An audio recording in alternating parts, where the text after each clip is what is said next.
chiamo Mario, ho 67 anni, faccio l'agricoltore, ho cominciato a lavorare in campagna direi a 7-8 anni, comunque ho sempre fatto l'agricoltore.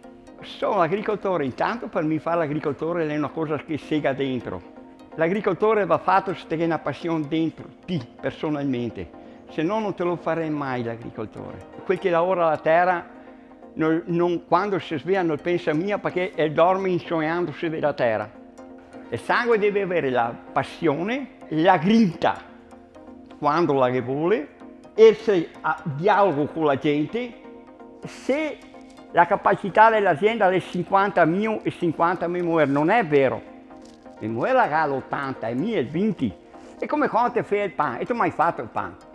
Ti può fare il pane, acqua, ma se non ti hai il lievito dentro, ti viene fuori una pastella e non ti dà mai via.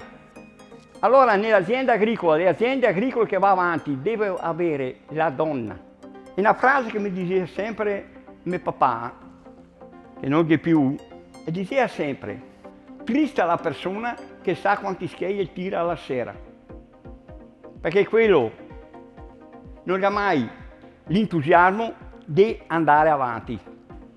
Lavorare nella terra vuol dire che se te gli induini con la cultura, con sbassare i costi per aumentare il reddito, ti dà tanto la terra, più di tante altre cose.